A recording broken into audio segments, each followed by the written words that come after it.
Vingegaard. Pogačar peut pas y aller. Christophe Laporte. Wout van Aert qui part maintenant avec Jonas Vingegaard. Attaque de Marlou.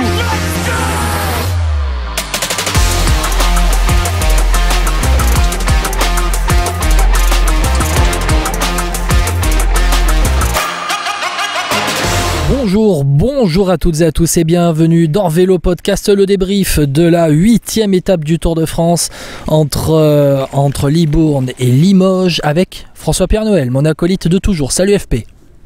Salut Guillaume, salut à toutes et à tous. Et oui, enfin, Jasper Philipsen a été battu. Enfin. Merci Mats Pedersen. Battu par le Danois Mats Pedersen dans cette arrivée difficile à Limoges. Tu vois, le temps passe tellement vite. J'étais en train de me perdre. On est à la 8e étape de ce Tour de France. Demain, la 9e. La fin de cette première semaine avec l'arrivée au Puy-de-Dôme. On en parlera. Bon, FP, t'en as pensé quoi de cette étape avec la victoire donc, de Mats Pedersen dans un sprint pour costaud, hein, vraiment, dans cette arrivée à Limoges, pas loin de la gare de Limoges-Bénédictin.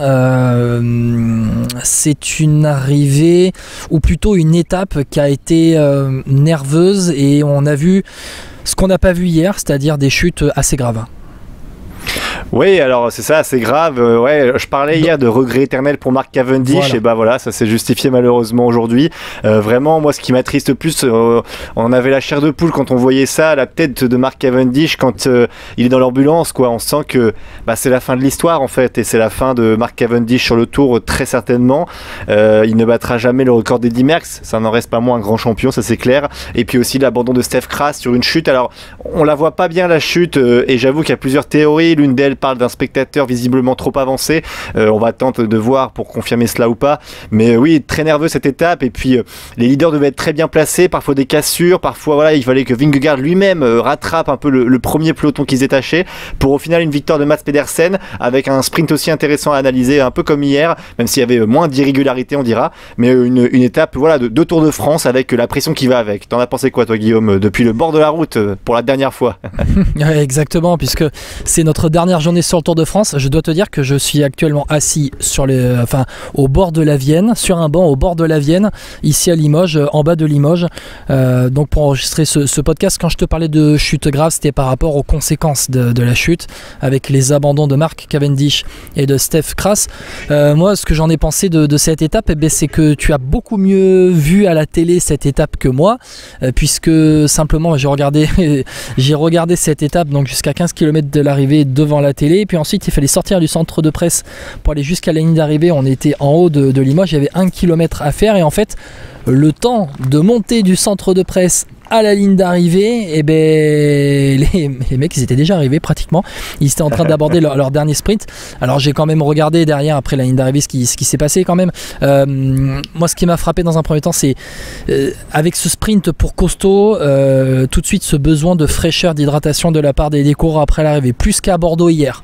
Ça déjà, ils se sont mis dans un rouge noir vraiment après cette arrivée à Limoges, notamment Jasper Philipsen, pour regarder dans la story Instagram de Vélo Podcast, Jasper Philipsen qui se vide de deux bouteilles d'eau dessus, assis contre une voiture. Donc voilà, cette chaleur qui était prenante encore à Limoges, et ça va l'être de plus en plus dans les prochains jours. Ça on le suivra à distance du coup dans Vélo Podcast, mais de plus en plus la chaleur va arriver, va s'intensifier sur les routes du Tour de France. Donc ça va jouer sur les organismes, et l'étape en elle-même, finalement il n'y a pas eu d'échappée qui arrive au bout. On a vu un sprint non pas massif, quelque peu massif, on va dire, avec les sprinteurs qui jouaient l'étape, ceux qui emmenaient les sprinteurs, et puis les favoris qui ne voulaient pas perdre du temps. Mais pourtant certains favoris ont perdu du temps. On en parlera dans quelques minutes. FP, ton podium du jour. On commence avec nos podiums, et on commence par toi forcément comme d'habitude. Mats Pedersen le plus fort, franchement là on peut rien dire, hein. Il lance le sprint le premier quasiment, et puis il remporte tout en puissance ce sprint. Philipsen n'est pas loin de le remonter, mais ça montait trop, hein, ce faux plat montant à Limoges, c'était trop compliqué pour lui.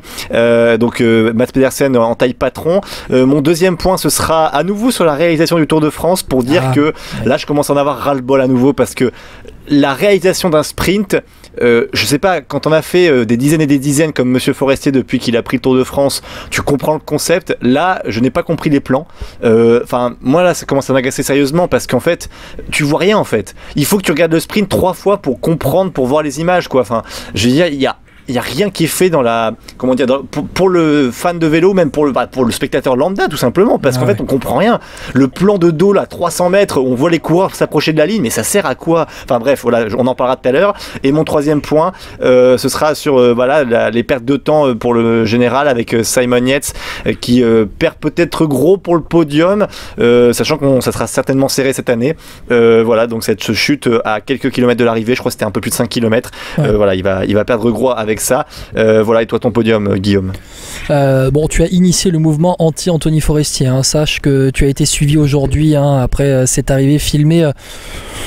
On va dire de dos au kilomètre là en bas, on n'a pas vu grand chose. Bon, on en parlera un peu plus tard. Mon podium du jour, c'est forcément Mats Pedersen, vainqueur ici à Limoges dans un sprint pour costaud, et finalement ça lui va assez bien à Mats Pedersen. Ça fait un peu penser à ses victoires la saison dernière sur la Vuelta où il avait remporté quelques victoires d'étape, et finalement Mats Pedersen me fait penser à un Van Aert, me fait penser à un Van Der Poel, me fait penser à ces gars qui préparent les championnats du monde qui arriveront juste après le Tour de France et qui montent en puissance dans ce tour. Donc c'est très intéressant d'analyser cette victoire de Mats Pedersen. Mon point numéro 2 va être, allez, on va dire, c'est pour rendre hommage au numéro 2 d'hier, qui était mon point numéro 2, celui de Mark Cavendish. C'est l'abandon et le retrait d'une légende du Tour de France, et bien sur une chute après sa deuxième place hier à Limoges. Tu avais parlé de regret éternel, et forcément je pense qu'on ne peut pas y échapper à cet abandon de Mark Cavendish, le regard dans le vide dans le bus, un peu comme avait Thibaut Pinot le regard dans le vide en 2019 quand il a abandonné cette étape sur les pentes de l'Izoard. Donc je pense qu'il faudra en reparler un peu de cet abandon de Mark Cavendish. Et puis le point numéro 3, eh bien, allez, je vais aller dans le même sens que toi par rapport à la réalisation de ce sprint final, parce que finalement sportivement j'ai pas réellement de point numéro 3, si peut-être Wout van Aert. Allez, sportivement, Wout van Aert qui encore une fois pas mal placé, mais sauf qu'il soit enfermé dans l'approche de ce sprint. Donc ça c'est mon point sportif numéro 3, mais je vais aller dans ton sens et on fera un point sur la réalisation de ce Tour de France. FP, point numéro 1, on commence avec donc la victoire de Mats Pedersen ici à Limoges. Quel sprint de Mats Pedersen quand même. Oui, c'est le profil qu'il aime, on le sait, mais il y a des forts concurrents. Il y a Mathieu Van Der Poel et Wout van Aert qui sont dans le même style que lui et qui peuvent remporter ce genre d'étape. Mathieu Van Der Poel, on l'a très vite compris qu'il allait se mettre au travail pour Jasper Philipsen, qui a le maillot vert très largement, mais et visiblement il voulait prendre toutes les étapes. Et puis Wout van Aert qui n'a pas trop de chance sur ce sprint parce qu'en fait il se fait enfermer par Christophe Laporte, le poisson pilote, au moment du sprint, et il finit 3ème. Et quand on voit comment il finit 3ème, alors je pense pas pour remonter Mats Pedersen, mais il y aurait match en tout cas, donc peut-être pas mal de regrets pour Wout van Aert qui a vraiment beaucoup de malchance sur ce Tour de France. Mais pour revenir sur Mats Pedersen, très bien emmené, l'équipe Trek a beaucoup roulé aujourd'hui. La fameuse expression tableau noir là marche très très bien parce qu'ils ont laissé une jolie échappée, Anthony Turgis de la Total, Tim de Klerk de la Quick Step, et puis on avait Anthony de la Place de Arkea qu'on entendra d'ailleurs en fin de podcast, que tu as pu voir sur la ligne d'arrivée. L'échappée était toujours prenable. Ils ont laissé faire, ils ont eu quelques coups de main de la Cofidis notamment. À la fin ils sont mis à rouler, ils ont même fait rouler des gros coureurs, Giulio Ciccone, Skelmose par exemple, qui ont roulé pour Pedersen, et il leur a bien rendu. Donc tableau noir pour la Lidl Trek, et belle première victoire pour cette nouvelle équipe.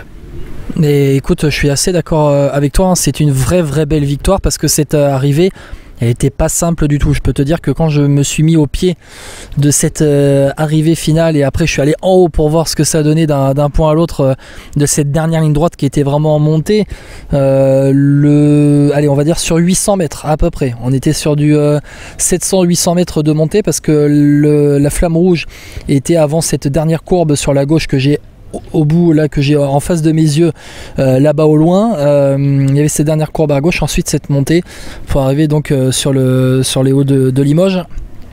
Mats Pedersen très costaud, avec une vraie vélocité, une vraie belle cadence de pédalage, et puis une puissance en fin de sprint qui lui permet de gagner aussi, parce que Philipsen au final à la fin il remonte très bien, il est presque plus frais parce qu'il est déposé plus tard, mais Pedersen il a une puissance, c'est incroyable quand même. Ouais, il y a une puissance incroyable, mais encore une fois, quand je te parlais de ses victoires sur le Tour d'Espagne l'année dernière, ça me fait vraiment penser à ces victoires-là où il était capable de passer notamment des petits répétitions dans le final, et derrière d'aller régler les sprints comme était capable aussi de faire Matteo Trentin à un moment donné dans sa carrière. Donc non, c'est très intéressant hein, ce qu'a montré Mats Pedersen, franchement. Et d'ailleurs, tu parlais de Jasper Philipsen, qui se fait emmener encore admirablement bien par Mathieu Van Der Poel. Philipsen qui se fait déposer, je crois, aux 150 mètres ouais. par Mathieu Van Der Poel, encore une fois. D'ailleurs, j'ai une question, Guillaume. Qui a eu un rôle de poisson pilote extraordinaire. Vas-y. Est-ce que tu penses pas qu'il fallait inverser les rôles ? Parce qu'au final, Mathieu Van Der Poel, c'est un profil pour lui en fait par rapport à ça. Même si je comprends la tactique, parce que alors, il vise le maillot vert, mais moi je vois pas de concurrent aujourd'hui au maillot vert pour Jasper Philipsen. Est-ce que en remerciement de tout ça, tu peux pas lui dire, bah, attends, en plus t'es près de chez ton grand-père, Raymond Poulidor, c'est quelque chose qui marque, et puis c'est un profil pour lui. Pourquoi tu le lances pas ? Bah écoute, la réponse vous pourrez l'avoir à la fin de ce podcast. je fais le teasing. Non, je vais te répondre tout simplement. Mathieu Van Der Poel nous a dit qu'il privilégie aujourd'hui la course au maillot vert avec Jasper Philipsen. Et quand tu vois le résultat de Jasper Philipsen, ça lui donne raison. C'est-à-dire que si Jasper Philipsen avait fait 8... Bon. Ouais, mais si Philipsen avait fait 8 ou 9e, là, je t'aurais dit d'accord. Ouais. Philipsen, il fait 2e, il passe pas loin de la victoire, il se fait battre par un super Mats Pedersen, il termine devant Van Aert, Groenewegen, Nilsekov, Kokar. Ouais, oui, il y a la concurrence. Oui, il y a la concurrence, mais Mathieu Van Der Poel, il est super altruiste sur ce Tour de France, il est super collectif.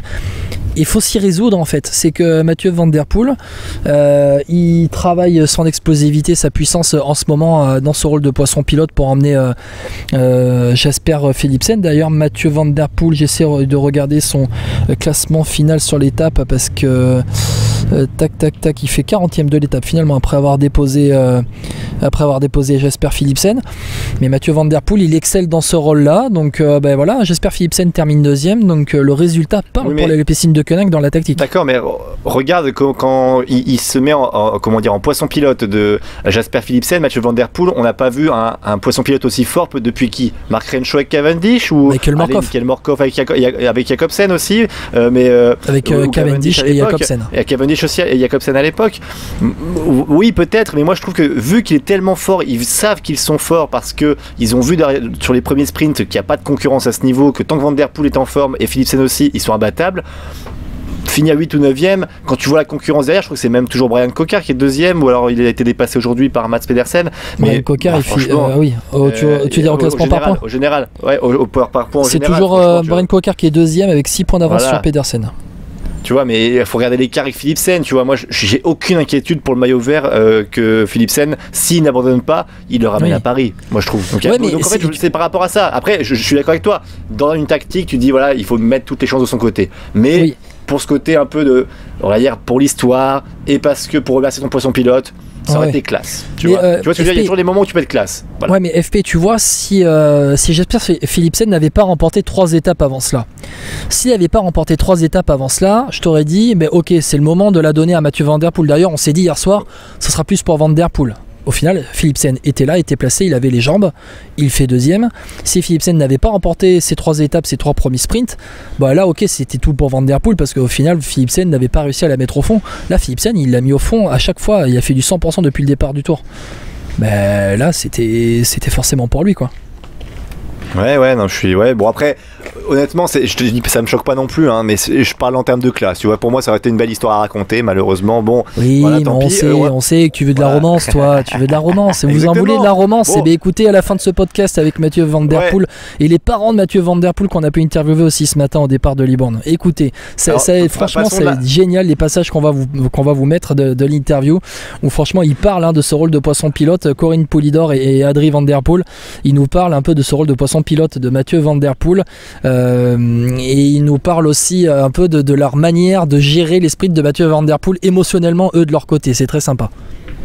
Et d'ailleurs, j'en profite pour un instant un petit peu promo. Vous êtes énormément à nous écouter. Merci beaucoup depuis le début de ce Tour de France sur Apple Podcast, Podcast Addict, Spotify, Deezer. On explose tous les scores. Merci beaucoup. Continuez à commenter si vous n'êtes pas d'accord avec nous sur certains points. Nous, on est toujours ravis de voir un peu des retours, un peu pour voir ce que les auditeurs pensent. Et puis à liker. Ça nous aide toujours pour le référencement et pour que vous soyez de plus en plus nombreux à écouter ce podcast. On va passer un peu de la romance, j'en suis même triste à la tragédie, de quitter le Tour. Guillaume, dis-moi. Ah oui, j'en suis même triste de quitter le Tour, forcément. Je disais, on passe de la romance à la tragédie. C'est ton point 2, Guillaume. Mark Cavendish qui abandonne sur une chute, visiblement clavicule cassée. Je crois que j'ai pas vu l'officialisation, mais bon, a priori, il se tient l'épaule. En tout cas, on penche pour ça. Voilà. Moi, j'étais vraiment dégoûté quand même. Par rapport surtout à ce qui s'est passé hier, où il est deuxième de l'étape à Bordeaux, pour ceux qui n'ont pas suivi, et où il est voilà, vraiment pas loin de battre le record d'Eddy Merckx, puisqu'ils sont à 34 victoires sur le Tour de France tous les deux. Bref, t'es un peu écœuré quand t'es fan de vélo. T'es forcément écœuré parce que Mark Cavendish, c'est la belle histoire, c'est le phénix qui renaît de ses cendres sur la fin de sa carrière en revenant chez, à l'époque de Koenig Quick-Step, et qui arrive chez Astana. Tu te dis, bon, allez, il part de chez Quick-Step, il aura jamais encore ces jambes qu'il avait juste avant. Au final, il gagne le sprint final du Giro à Rome. Et il arrive sur le Tour, il est très bien placé à chaque fois. Il vient faire deuxième hier en nu mécanique dans le final, dans les derniers hectomètres à Bordeaux. Et là, chute, clavicule direct, il n'a même pas pu se relever, il était au sol. D'ailleurs, chez Astana, on a tenté d'aller chercher des réactions. Et ils étaient tous effondrés. Mais effondrés à un point que...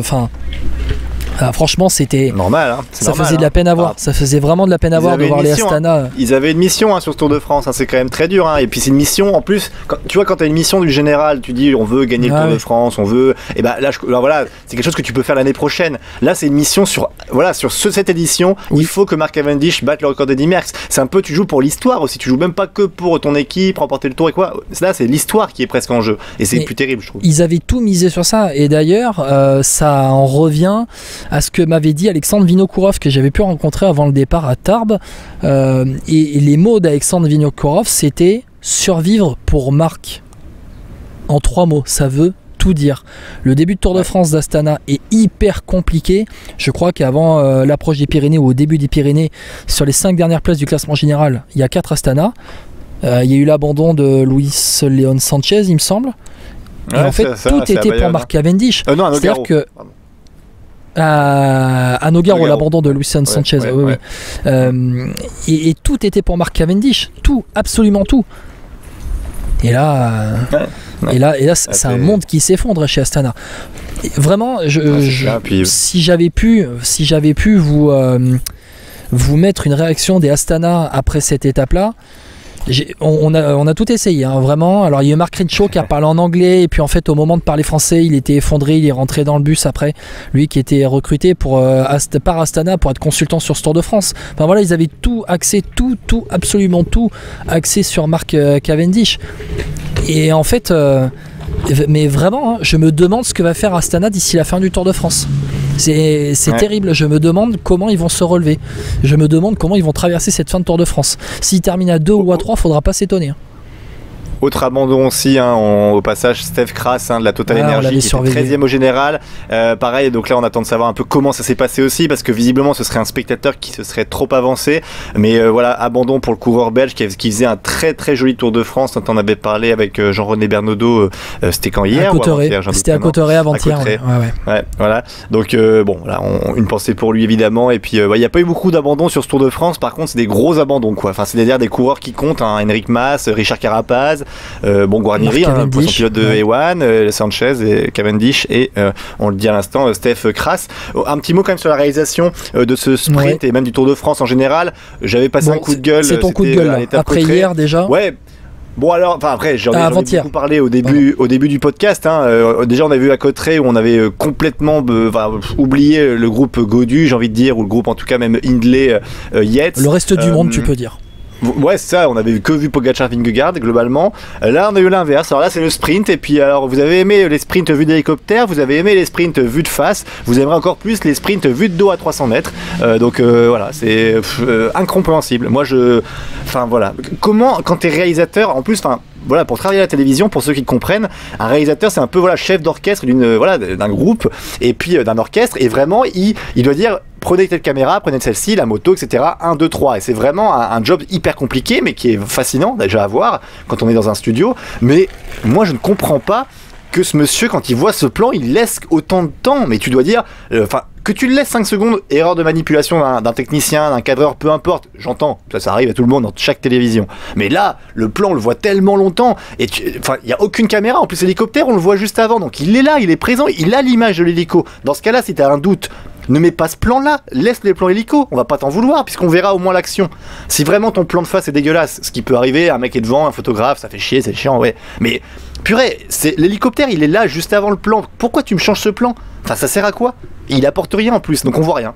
Donc en fait, on voit rien. Donc encore une fois, ce gars, au niveau de l'image que ça amène pour le Tour de France à l'étranger, c'est catastrophique. Vraiment catastrophique. Bref, voilà. Je sais pas ce que t'en as pensé toi, mais vraiment... Ah non, mais je te laisse exprimer parce que ça sort du cœur et ça vient, ça s'en rajoute par rapport à ce que tu avais dit après l'étape de Cauterets. Exactement. Et t'es pas le seul, t'es vraiment pas le seul. Et je pense que t'as initié ce mouvement anti-forestier, je te dis. Je sais pas. Hashtag anti-forestier sur Twitter, non, je déconne. Faites pas ça. Pas de bad buzz comme ça, mais non, Anthony Forestier sur ce coup-là, encore l'arrivée à Limoges. Alors quoi, il avait la caméra de dos, mais la caméra de face était trop loin pour aller chercher les coureurs, l'avant des coureurs. Après on le saura jamais, parce qu'on le saura jamais par rapport au positionnement des caméras. Peut-être que par rapport au zoom, voilà, mais c'est vrai que s'il avait la caméra d'hélicoptère, j'ai même envie de te dire que je préfère avoir une caméra hélicoptère pour regarder une arrivée plutôt que d'avoir la caméra de face. Ah, tu bien vois sûr, beaucoup mieux les mouvements d'un peloton par la caméra hélicoptère. T'imagines, on est quand même, encore une fois, j'adore cette course, mais tu vois, en début de saison, le Tour de San Juan, où c'est une catastrophe la réalisation là-bas. Mais c'est une catastrophe. Pourtant, c'est une jolie course. Hein. Non, mais tu déconnes ou quoi? Franchement, il y a des moments, le Tour de San Juan, j'ai mieux vu les sprints que celui-ci aujourd'hui, tu vois. T'imagines un peu? Non, c'est vraiment scandaleux, quoi. Mais moi, je trouve ça, c'est une honte. Ce plan-là qu'il a laissé à 300 mètres, c'est, enfin, et aussi longtemps surtout. Mais je ne comprends pas ce réalisateur. Et après, moi, comme je te dis, j'étais plein de bienveillance depuis quelques années. J'en ai pas beaucoup parlé de ça. Pourtant, il y en a beaucoup qui quand même le critiquaient dès le départ, quand c'était Jean-Maurice Hogg, si je me trompe pas, qui était là avant, qui était, je pense, un habitué, enfin depuis des années évidemment, mais tu laisses ta chance à un jeune, tu dis voilà, il commence, c'est quand même compliqué, je crois qu'il n'est pas du monde du vélo, enfin bref, là c'est trop, vraiment beaucoup trop, et c'est des choses basiques, quoi, et un réalisateur de sa trempe peut pas faire ça, en fait. Tu vois, quand tu réalises le Tour de France, c'est quand même, t'es parmi le gratin, quoi, tu vois. Ouais. Donc c'est pas normal, bref, voilà. C'est-à-dire que tu réalises quand même pour le signal international, hein. Tu réalises pas que pour les Français, donc, ouais. Non, c'est ça. Alors après, c'est vrai que j'avais une remarque d'un auditeur de Vélo Podcast, c'est marrant, tiens, Gauthier se reconnaîtra, qui me disait, ouais, tu sais que sur l'application France TV, pour faire de la promo pour France TV, hein, meilleur au sport aussi, hein, comme ça on a fait tout le monde en France, il dit sur France TV, tu peux changer de moto si tu veux. Mais j'étais en mode, mais tu crois que j'ai que ça à faire d'être le réalisateur quand je regarde le Tour de France? Mais c'est vrai, il a raison, tu vois, c'est comme quand tu regardes les courses de Formule 1 sur MyCanal par exemple. Ouais. Tu peux changer, mais c'est vrai que tu vois, sur l'application tu peux visiblement changer de plan, mais voilà quoi. Et quand tu parles du raisonnement, du retentissement international, du signal international, le signal international, pardon, je trouve mes mots. Et bah ce signal-là, c'est vrai qu'il est terrible quand même, que quand on voit, je sais pas, en Suisse, aux États-Unis, quand ils font des courses de Formule 1, d'IndyCar. Mais d'ailleurs, est-ce que les Suisses ils en parlent? Parce que par exemple, on pense, toi qui étais en Suisse. L'arrivée à Cauterets, bon, il y a Pogacar, Vingegaard. Nous, on aurait bien aimé avoir Gaudu, Bardet et les autres. Bon, il n'y avait pas réellement de Suisse qui jouait le général. Où est-ce qu'il était, Sylvain Dillier, quand même? Un plan sur Sylvain Dillier, une demi-heure, s'il vous plaît. Non, mais ils en disent quoi en Suisse? Non, j'en ai pas trop parlé. Je t'avoue que j'en parlerai bientôt. On pourra faire un point d'ailleurs. Ce serait intéressant d'avoir un réalisateur alors pas forcément Tony Forestier, puisqu'on dit, mais quelqu'un qui a réalisé des courses, peut-être, tu sais, sur des chaînes locales, par exemple. Je pense à Wéo dans le Nord. Il y a les réalisateurs de France 3 de Romandie, par exemple. Autour de Romandie, pourquoi pas? Faudrait qu'on essaye pour voir comment ça se passe concrètement, parce que c'est vrai que ça doit pas être évident. Bon, je sais que dans d'autres courses il y a des problèmes, mais là on parle de la plus grande course du monde comme on nous la vend. Donc si tu la vends comme ça, que ce soit pour les publicités, pour les sponsors, pour les spectateurs, eh bien, il faut que la réalisation soit à la hauteur. Oui. Et c'est du cinéma adapté au sport, en fait, la réalisation d'une course comme le Tour de France. C'est que C'est bien, on voit bien les églises, il y en a beaucoup trop. Ouais, oui. Mais c'est-à-dire que il y a les mises en valeur du patrimoine, ça c'est sûr, c'est bien, magnifique. Sauf que c'est... En fait, le problème, c'est que... Alors qu'il y a une trottinette qui passe à côté de moi, si tu regardes le Tour de France sur Eurosport, il y a un oiseau qui passe à côté de moi maintenant, si tu regardes le Tour de France par exemple en France sur Eurosport, tu le regardes pour le sportif. Si tu regardes le Tour de France sur France Télévisions, tu le regardes pour tout ce qui est à côté, patrimoine. Et le sportif, je dis pas qu'il est secondaire, mais il est beaucoup moins important que si tu le regardes sur Eurosport. Ah, j'entends ce que tu dis par rapport à la différence de public, mais il manquerait plus que sur une arrivée, ils me mettent un plan de l'église dans ce cas-là. Non, mais attends, tu vois ce que je veux dire. Donc non, je pense que oui, il doit faire beaucoup plus attention à ce côté patrimoine. C'est dans le cahier des charges, je pense, que quand le Tour de France signe avec France Télévisions, c'est évident. Mais il y a toujours le moment où le sportif prend le dessus sur le patrimoine, même pour celui qui regarde, tu vois, il veut savoir qui va gagner. Une grosse attaque, c'est plus intéressant que... surtout là au sprint, en fait. Voilà, et puis une église, tu sais, il y a beaucoup d'images qui sont diffusées presque après le passage du peloton, tu sais, juste après, ou alors il y a les échappées, donc il peut se rattraper derrière. Donc tu as plein de manips comme ça où tu peux jouer avec le patrimoine, il n'y a pas de souci.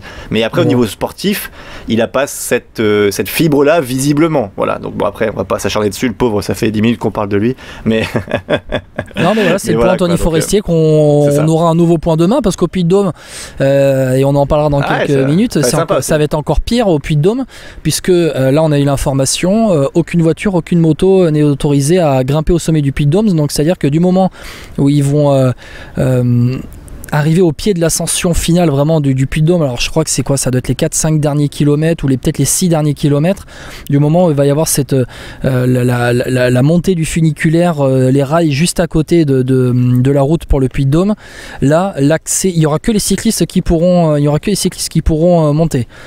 Donc c'est à dire que si t'as pas une moto qui est derrière, ou en tout cas s'il n'y a pas un hélicoptère qui traîne, enfin vraiment s'il y a Pogacar et Vingegaard qui sont seuls au monde comme entre Tarbes et Cauterets, là ça va être tu ne vas voir que Pogacar et Vingegaard. Et peut-être qu'ils vont s'attendre encore à une image, encore à une image, avoir un coup d'épaule comme ils ont eu dans le passé, Poulidor et Anquetil aussi. Ils vont peut-être faire un gros plan jusqu'à ce qu'ils aient ce coup d'épaule. On va voir comment ça va se passer demain, mais c'est vrai que on verra demain, mais c'est vrai que pour cette montée après il aura que le point de vue hélicoptère, donc ce sera moins difficile à réaliser, on dira. D'ailleurs on peut passer à l'étape de demain, je pense qu'on a fait quand même le tour, si tu veux rappeler peut-être les classements, mais on a fait quand même un gros tour. Je vais rappeler les classements, donc vite fait aujourd'hui la victoire de Mats Pedersen au sprint. Devant Jasper Philipsen, Wout van Aert, Dylan Groenewegen et Niels Seekhoff font 4 et 5. Brian Cocard premier, français 6e. Pogacar a fait le sprint 10e. Mathis Louvel 11e, notamment Romain Bardet 15. Quentin Paché qui est parti à domicile à Libourne ce matin 17. David Gaudu 20. Madouas Cosnefroy 22, 23. O'Connor 24, Alaphilippe 25, voilà pour les noms qui marquent un petit peu un peloton qui est arrivé à 43 dans la même seconde. Thibaut Pinot a perdu 22 secondes. Parmi les coureurs qui ont perdu du temps au classement général, Simon Yates termine à 47 secondes dans un petit groupe avec Alex Kirch, Michael Landa exactement, Simon Yates. Landa et Yates roue en roue, 60e et 61e de l'étape, tout comme Champoussin à 47 secondes. J'essaie de descendre un peu le classement pour voir qui aurait pu perdre du temps parmi les coureurs marquants. Michael Woods à 3,44. Michael Woods peut-être qu'il s'est laissé décrocher aussi pour partir en échappée plus facilement. Qui est parti en échappée aussi, ou non plutôt qui s'est laissé, regarde, Egan Bernal qui s'est laissé décrocher, il termine à 8,37. Egan Bernal, tout comme Gio Ciccone pour avoir travaillé dans le final à 9,18. Voilà. J'en profite un petit mot sur Egan Bernal. Je pense que ma théorie c'est qu'il a fait je trouve qu'il a fait une jolie préparation. Je pense qu'il revient bien doucement, mais que là ce Tour de France est très difficile et tu sens qu'il le paye maintenant physiquement. Je le vois pas même dans une échappée prochainement parce que ou alors s'il y sera, il pèsera pas parce que tu sens que physiquement c'est quand même très très dur maintenant pour lui. Alors, on va voir comment il se repose ou pas, mais Egan Bernal, voilà, ce sera un point à faire, peut-être un de ces quatre. Après, je pense aussi que du côté de chez Ineos, maintenant la hiérarchie est assez claire. Carlos Rodriguez maintenant avec le retard de Simon Yates, le retard pris aujourd'hui de Simon Yates, Carlos Rodriguez grimpe à la 4e place du classement général. Ils étaient 2-3 avec notamment Pidcock aussi, Pidcock qui est 9e du général ce soir quand même. Ils étaient 2-3 avec Pidcock Pidcock à pouvoir jouer le général. T'as même Castroviro qui est 20e. Et au final, Egan Bernal, on prend son temps avec Egan Bernal, il revient. Il y a peut-être un contre-coup de la préparation aussi. Le Tour de France est très dur dans ce début de Tour de France. Et Egan Bernal, j'ai pu le voir d'ailleurs, on pouvait le voir en story Instagram. Les supporters colombiens d'Egan Bernal totalement dingues. Egan Bernal qui s'est retrouvé au milieu de la foule. Ils le suivent partout. C'est une légende, vraiment en Colombie. Ils le suivent partout sur les routes du Tour. Donc voilà, je continue le point classement. Pardon, excuse-moi. Avec Jasper Philipsen qui prend encore de l'avance en tête du classement par points. 258 points en tête devant Brian Cocker, 149. Mats Pedersen 143. Wout van Aert 4e, 112 points. Voilà pour ceux qui sont à plus de 100 points. Derrière, t'as Pogacar à 81 points, 5e. Classement de la montagne, ça n'a pas changé. Nelson Poles 36 points devant Félix Gall, 28. Tobias Haaland, Johannessen 26. Ruben Guerrero 22. Pogacar toujours placé 5e avec 19 points. Classement de Miergen, ça ne change pas. Pogacar 3 minutes sur Carlos Rodriguez, 4 minutes sur Tom Pidcock. Le classement par équipe, Jumbo Visma devant Ineos 2,47 et Bahrain Victorious à 10 minutes. Le combatif du jour, c'était qui FP? Anthony Turgis, je crois. Après son sa belle vaillance donc dans cette échappée où il a fini tout seul, mais il a été rattrapé par le peloton, mais il a fait une belle fin d'étape en tout cas. D'ailleurs, vous pourrez écouter Anthony Delaplace à la fin de ce podcast. Excuse-moi FP, vous pourrez écouter Anthony Delaplace à la fin de ce podcast qui nous parle un peu de l'échappée du jour et qui nous dit qu'il a pas trop compris ce qu'a voulu faire les Quick Step. En tout cas, il a compris un petit peu, mais bon, bref, c'est pas très cool. Voilà. Et vous pourrez entendre Anthony Delaplace à la fin de ce podcast. Demain, FP, on y va. On a encore à dire pour demain. Le Puy-de-Dôme. Saint-Léonard-de-Noblat, qui vont aller au Puy-de-Dôme. Ils vont partir donc Saint-Léonard-de-Noblat. L'étape 100% Van Der Poel. Exactement, Hommage à Raymond Poulidor. Hommage à Raymond Poulidor. Oui, tout à fait. C'est vrai, ça va être l'hommage. Ça va être beau parce que franchement, quand on voit l'histoire de ce coureur, Raymond Poulidor, tout le monde connaît évidemment.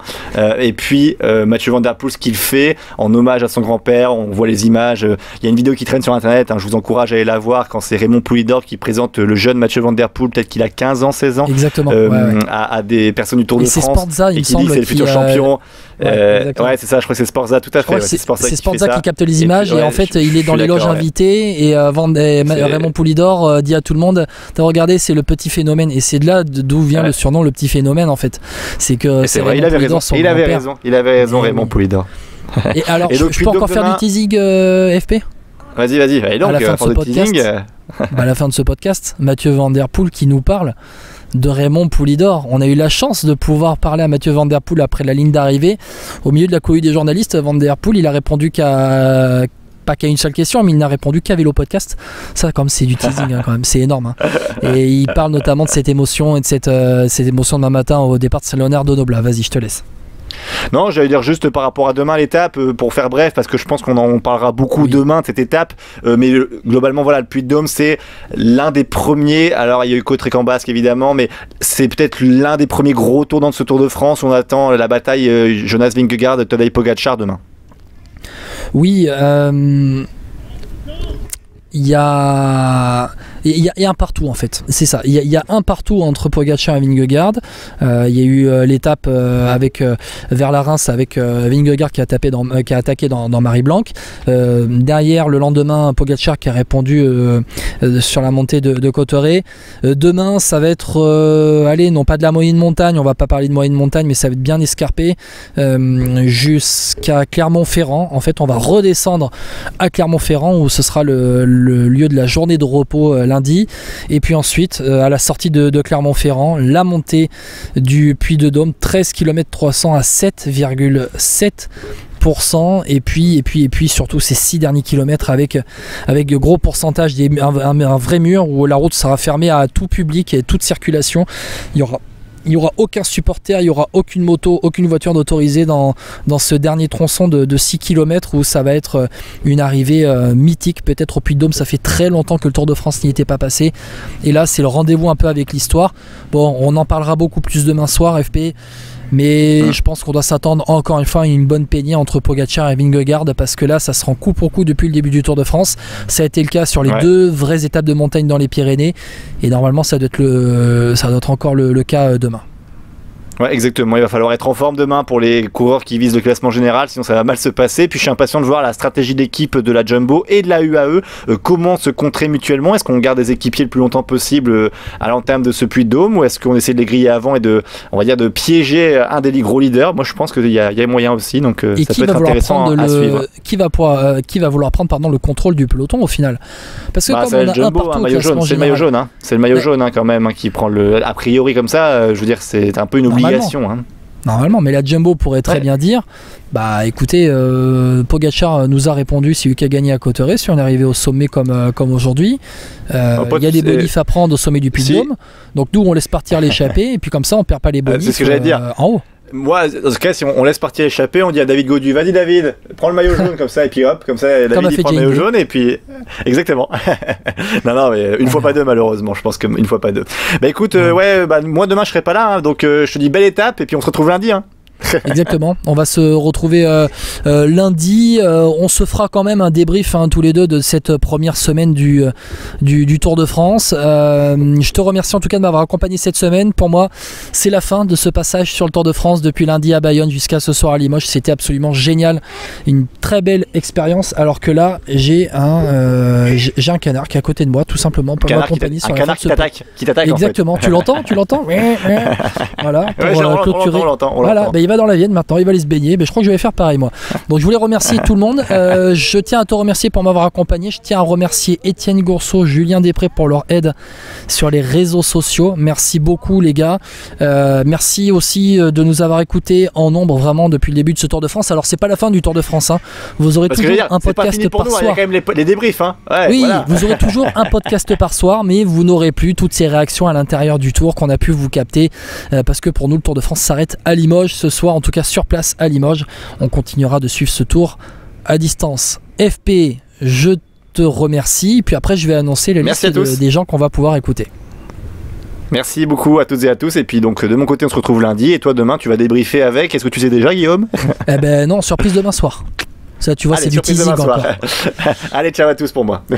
Et bonne soirée à toutes et à tous. Vous allez pouvoir écouter Anthony Delaplace, Adri Van Der Poel, Corinne Poulidor, les deux parents de Mathieu Van Der Poel que vous écouterez dans la foulée. Et puis à la fin, Julien Alaphilippe que vous pourrez écouter à la fin, toute fin de ce podcast, avec qui on a pu parler ce matin tranquillement à Libourne au départ de l'étape, où il se confie notamment sur l'engouement populaire pour le pousser. Allez, bonne soirée à toutes et à tous depuis Limoges. Bonjour Anthony, vous avez tenté aujourd'hui de partir à l'avant. Il y avait peut-être plus de possibilités aujourd'hui d'aller au bout, mais le peloton a encore une fois eu le dernier mot. Oui, c'est ça. Si je me suis échappé, c'est que je pense qu'il y avait peut-être une micro-chance d'aller au bout. Après, voilà, je savais que c'était une arrivée aussi avec un beau faux plat montant. Je savais qu'il y avait des équipes comme Trek, Alpecin de nouveau qu'elle était intéressée, mais bon, on ne sait jamais. Au départ, ça a attaqué pas mal. Beaucoup de coureurs, beaucoup d'équipes étaient intéressées par l'échappée, donc je me suis dit il y a peut-être un coup à jouer. Je me suis retrouvé avec deux bons coureurs, donc on a joué le coup jusqu'au bout, mais bon, après la suite, on sait ce qui s'est passé, on s'est fait reprendre. Vous avez compris ce qu'ont voulu faire les Soudal Quick-Step? En fait, ils ont voulu attaquer pour que Team Declercq arrête de rouler à l'avant, sauf que le problème, c'est que ils ont condamné l'échappée, parce que nous, on a mis un peu pédale douce tous les deux avec Anthony, et puis un coureur en moins pendant 10 km à rouler. On a perdu, je pense, 20 à 30 secondes, et avec ces 20-30 secondes supplémentaires, je pense que voilà, on va peut-être pas au bout, mais il y a match. On le surnomme pas pour rien le tracteur, non, Team Declercq? Ouais, c'est vrai. Non, c'est vrai. D'habitude, il roule devant le peloton, mais là il était avec moi, donc c'est sûr qu'il a une grosse puissance. Même Anthony, j'étais dans le final, j'étais un peu dans le dur face à ces deux coureurs. Arkea Samsic, peu importe les étapes, on a l'impression que la tactique c'est de partir dans l'échappée, peu importe, au moins avoir quelqu'un devant pour représenter l'équipe. Ouais, c'est ça. Après, on essaye aussi de jouer. L'objectif, c'est une victoire d'étape. Avant, on était plus pour le général avec Nero, et là, cette année, on est vraiment focus sur les étapes. Donc, soit en montagne avec Champoux et Warren. Donc, Sur les étapes intermédiaires comme ça, c'est plus à nous de jouer, mais dans la montagne, voilà, l'objectif initial c'est de gagner une étape. Un dernier mot, aujourd'hui on a eu la chute de Mark Cavendish. Votre regard, vous, de coureur professionnel, sur le fait qu'une légende comme ça se retire du Tour de France sur une chute, ça doit faire mal au cœur? Ouais, je l'ai appris tout à l'heure au contrôle antidopage et ouais, j'étais attristé. Il n'est pas dans mon équipe, je connais pas personnellement Cavendish, mais quand j'ai vu ça, l'image dans l'ambulance, c'est terrible de finir son histoire. Surtout en plus, il termine deuxième hier, j'aurais tellement aimé qu'il gagne, ça aurait été magique, même s'il bâchait aujourd'hui, même si voilà, je souhaite pas de chute aux autres coureurs, mais là ouais, c'est une terrible fin pour lui et ouais, c'est vraiment dommage. Ouais. Quand vous dites que vous auriez aimé, c'est que c'est vraiment un coureur que vous affectionnez particulièrement? J'ai toujours respecté les grands champions, hein. J'ai toujours eu beaucoup d'admiration pour les grands champions, comme Cavendish, comme Thibaut Pinot. J'ai beaucoup de respect pour ces coureurs-là, mais du coup, bien sûr que oui, je suis attristé pour lui. Après, voilà, malheureusement, les chutes font partie du sport. Après, voilà, je suis aussi attristé quand j'ai vu à 8 km de l'arrivée Steph Kras aussi. Voilà, on ne souhaite jamais de mal aux coureurs et il était vraiment mal. Et moi, c'est vrai que ça fait partie de notre métier, mais bon, c'est dur des fois, c'est la dure loi du vélo. Vous pensez quoi de ce rôle de poisson pilote qu'il a aujourd'hui? En tout cas, jusqu'à présent, ça remporte. Oui, je crois que l'équipe doit être très fière, très heureuse. Il y a une bonne ambiance. Logique, avec trois victoires d'étape. Ça peut continuer de bon sens et en espérant qu'il peut gagner aussi une étape. C'est le meilleur aujourd'hui dans ce rôle? Peut-être, ou une demi-heure, il n'est pas, bien sûr, par l'expérience de Morkov par exemple, qui était élu déjà depuis des années le meilleur poisson pilote. Oui, il joue bien son rôle. Comme j'ai dit, il faut avoir la vie un peu claire, se bien placer et surtout de bonnes jambes. Hein. La maman a dit qu'elle coupait la télé à l'arrivée lorsqu'il commençait à lancer les sprints. Vous faites quoi? Vous regardez? Moi, je me promène. Et je regarde à peu près l'heure que ça arrive. Et voilà, après, j'allume mon portable où je regarde la télé. Pour être honnête, hier, j'ai vu toutes les finales sur la télé. Je dis que c'est dangereux et tout ça. Mais moi, je préfère des arrivées comme ça, avec pas mal de virages où le peloton il est très étiré. Moi, je pense que c'est plus de sécurité, que c'est une grande route droite large. Ça peut être très dangereux, mais bon, en tout cas, le dernier 10 km, j'ai fait le doigt croisé pour pas avoir de chute, ni de mon fils, ni des autres coureurs, parce que ça c'est horrible. Jusqu'à maintenant, j'étais contente qu'il ne fasse pas les sprints, mais voilà, maintenant je dois m'habituer aussi à le voir faire les sprints. Hein. Est-ce que vous avez peur? Ça vous inquiète un peu? Oui, ouais, je ne peux pas regarder les sprints, oui, ça m'inquiète beaucoup, oui, même. Je ne regarde pas, j'entends rien, je vois rien, jusqu'à ce que le sprint soit fini. Ça s'est passé très bien, je pense. On a fait un très bon positionnement avec Jasper, mais on savait que l'arrivée était un peu à la limite pour lui, mais il se sentait pas mal et on a le même but d'aller pour le maillot vert et il y avait beaucoup de points à ramasser aujourd'hui, donc c'est pour ça qu'on a décidé de faire le sprint avec lui s'il avait les jambes. Du coup, à un moment, est-ce que vous vous êtes dit que vous pouviez jouer la gagne ou du coup vous aviez laissé la priorité à votre lui? Non, j'avais dit ce matin que c'était pour lui et il m'avait dit que je pouvais faire mon sprint aussi. Et s'il sentait que les jambes n'étaient pas bien, c'était à moi de faire le sprint, mais il se sentait bien et je pense il fait une belle deuxième place. Il prend beaucoup de points aussi pour le maillot. C'est dommage, mais on a déjà gagné 3 fois. On n'expecte pas de gagner toutes les étapes non plus. Vous aviez à cœur de briller ici? Pardon? Vous aviez à cœur de briller ici, à Limoges? Surtout demain, je pense. Je venais pas très souvent à Limoges, mais j'étais plus à les côtés de Saint-Léonard. Donc demain, ça va quand même être assez spécial. Ça fait déjà depuis qu'il est décédé que je suis été à Saint-Léonard, donc ça va être joli de revenir. Quelle émotion ça va être demain matin? Surtout fier et heureux, je pense. C'était d'abord la tristesse, mais maintenant, bah oui, je suis juste fier d'être le petit-fils. C'est quand même joli qu'un départ du Tour dans sa vie. Et c'est une étape spéciale, Salonneur de Goblat, puis de Dôme, avec l'arrivée mythique. Oui, c'est une étape avec beaucoup d'histoire, je pense. C'est une des photos que je connais déjà quand j'étais très jeune sur le Puy de Dôme. Donc, oui. Je ne l'ai jamais grimpé, donc ça va être la première fois aussi. Enfin, ça va être joli demain, je pense. Vous allez vous faire plaisir demain, vous allez tenter quelque chose sur ces routes qui sont particulières? Je pense l'arrivée, c'est pas vraiment quelque chose pour moi, mais non, je vais juste essayer de passer une bonne journée. Et ça va être bien de rouler là-bas. Allez, bonne journée. Allez, bye bye, bonne Le course. soutien populaire est incroyable. Ah oui, ça fait plaisir, ça fait chaud au cœur. Sur toutes les étapes. Ça fait chaud au cœur, ouais. Les jambes sont meilleures de mieux en mieux. J'espère, ouais, il y a encore de belles choses à faire. Et le tour est encore long, donc j'ai essayé jusqu'à maintenant et je vais essayer encore. Les supporters notamment dans le Tourmalet, Jura-Philippe, c'est génial. Ouais, ça fait chaud au cœur, franchement.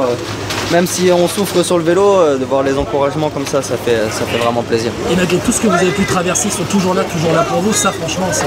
C'est les vrais, ils sont là même quand ça va pas bien. Un petit mot sur Raymond Poulidor, Julien, on arrive sur ces terres là, ça représente quoi Raymond Poulidor? Ouais, c'est une légende du Tour, j'ai eu la chance de le connaître un peu, de souvent échanger au départ des étapes et c'est quelqu'un qui restera dans nos mémoires. Et, avant le départ du Tour d'ailleurs, j'ai regardé un reportage sur l'histoire du Tour de France avec les Français et j'ai pu encore plus me rendre compte de la trace qu'il a laissée derrière lui et ouais, c'est quelqu'un qui restera dans nos cœurs et je suis vraiment content d'avoir pu le connaître.